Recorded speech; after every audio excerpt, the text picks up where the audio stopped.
All right, you guys, how is it going?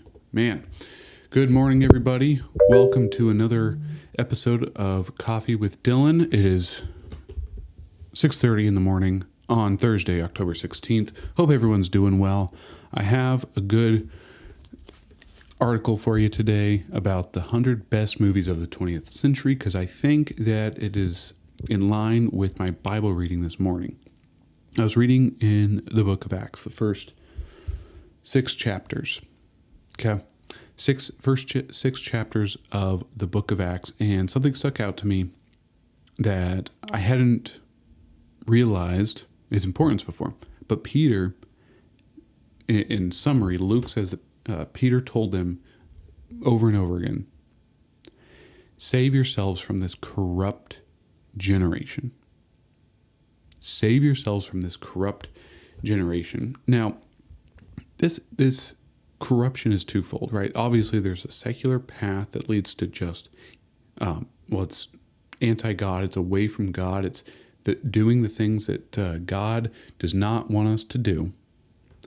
And it is that move forward is going to affect the art. It's going to negatively impact art because there is such thing as good art, and most of it good art has to do with the religious aspect of it, whether it's an undertone or an overtone. Good art is religious, and movies is like the thing these days. So let's go ahead and get over to, okay, hopefully you guys can see this. I've had some issues with screen sharing recently. Hopefully you guys can see this unless you're just listening. So this is a Substack, Greg Goya. Back in July, he wrote the 100 best movies of the 20th century, at least so far. Okay. A friend forwarded me the recent New York Times article. Is this a paid article? I'm actually going to be mad if it is. Okay. It's not. So we're not going to go through all 100, obviously, but let's take a look at it. His ranking scale is on entertainment, emotion, cleverness, great moments, and overall just my opinion. Excuse me. I don't know what just happened, but coughing fit. Okay. Pumpkin, never heard of it. Okay. Brawl and Cell Block 9, never heard of it. Secretary, never heard of it, but it looks gross. Coffee in Berlin. This looks familiar. She looks familiar. Enchanted. I don't know. Bloodwork. Okay. Notice how these are all from like the early 2000s so far. Knight's Tale. I have seen that one. That is a Disney version of, Disney modified medieval times. Vanilla Sky. Incredibles. Incredibles needs to go way higher. Incredibles is one of the best movies. It is family focused, right? That is a good movie. We need that. Man from Earth, Better Luck Tomorrow. Basically, I should probably just skip to the top 50, and because most of these I'm probably not going to know. Good thing I didn't skip. For those of you just listening, The Dark Knight is number 84. 84. That is ridiculous. Dark Knight is one of the best movies ever. I can't believe that it got 84 in just this century. That is ridiculous. Let's see what else.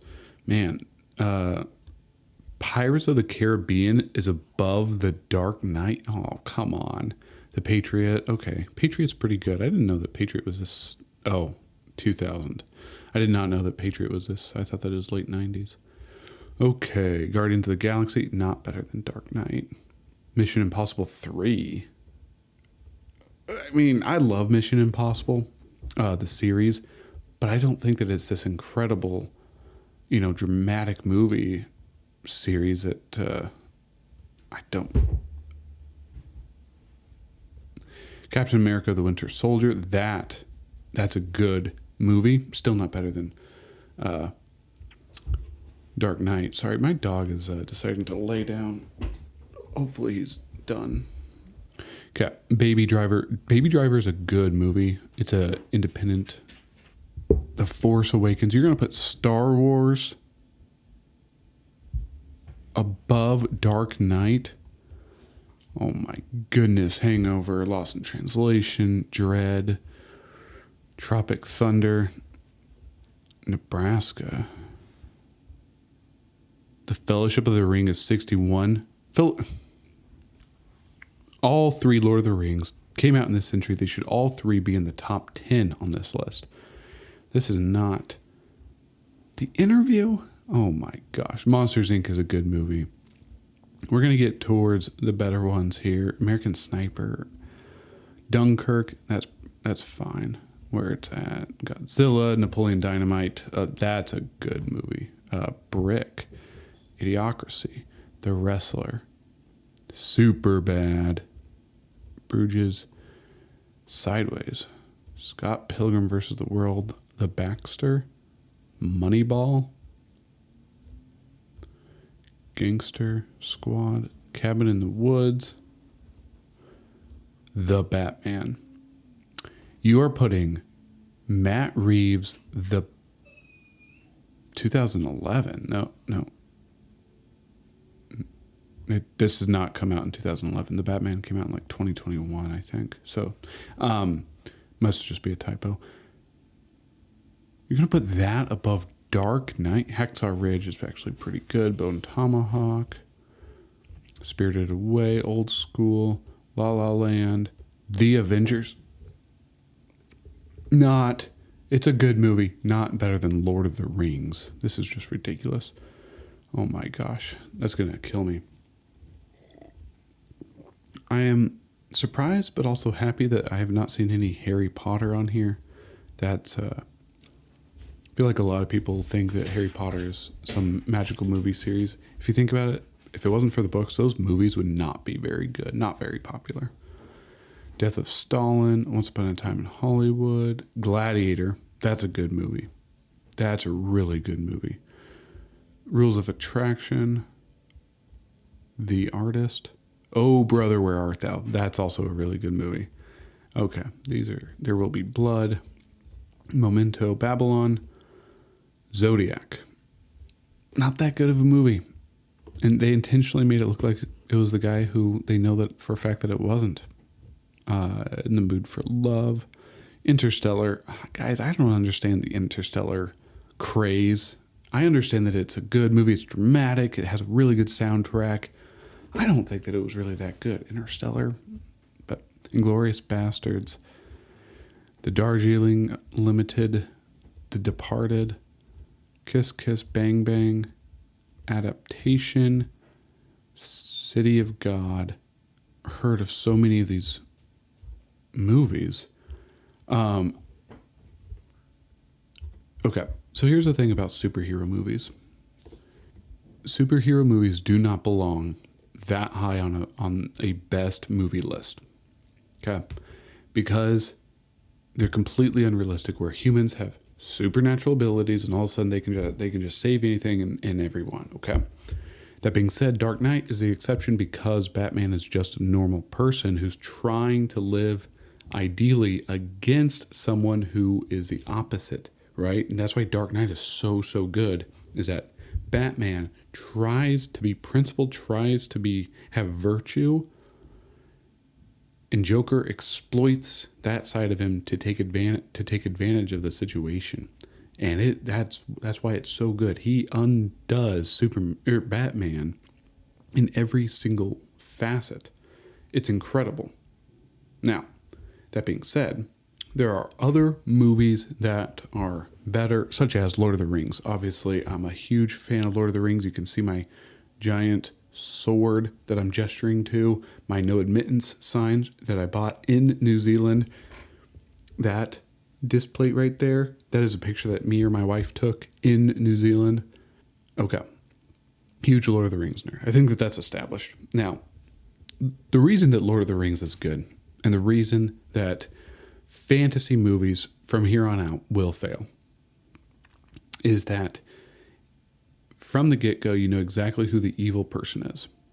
And the evil person is not necessarily a person, but an evil force, and his mere reputation is what people fear. They know his power, they know what he could do, and that's the thing that they need to avoid. And I think that our corrupt generation, that was my dog sighing. Apparently she has a rough life. Okay, our corrupt generation does not view the enemy as the enemy anymore. That's my thought.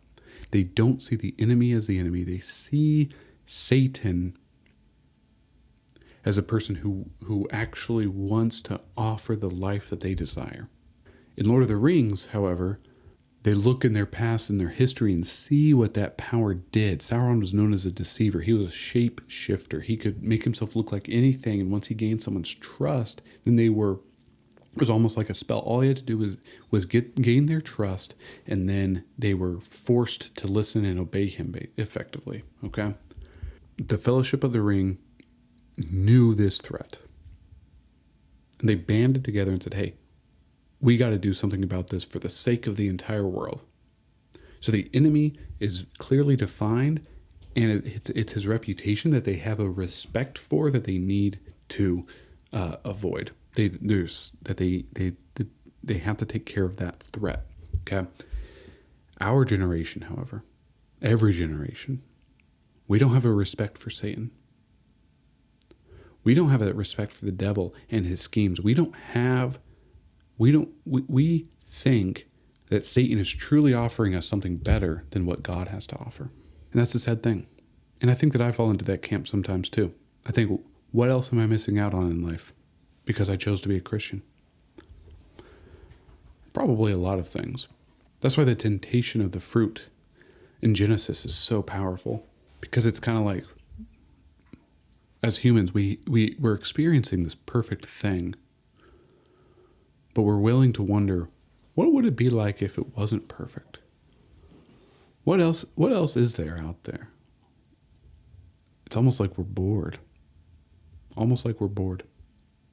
So anyway, that movie list that I went through was kind of a dud, but I think I wanted to talk about Lord of the Rings and its impact, and fantasy movies will never be the same again because of George R.R. Martin. The Game of Thrones craze, if you will, in the Game of Thrones series, there is no good guy or bad guy or protagonist or antagonist. There's just a bunch of people who are power hungry and playing a Game of Thrones. And in George Martin's opinion, that's the way medieval times was. That's the way life is, and that's the way life will always be. And people, they like that because it is intriguing, because it is so realistic. You constantly see all the politics behind every single decision being played, or all the politics being played behind every single decision. It's incredible how accurate he portrayed the world in that.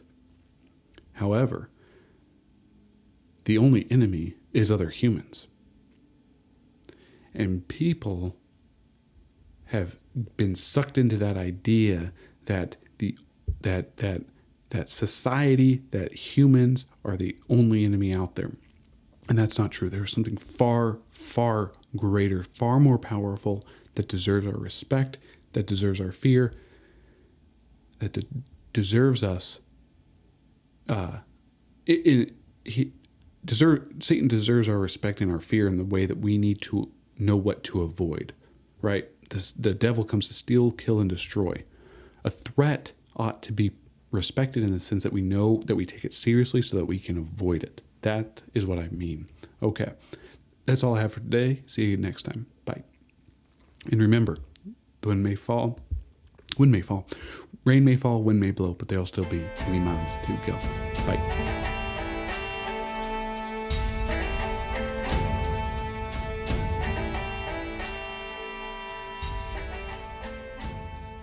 Music for this podcast is provided by Kevin MacLeod, New Hero in Town.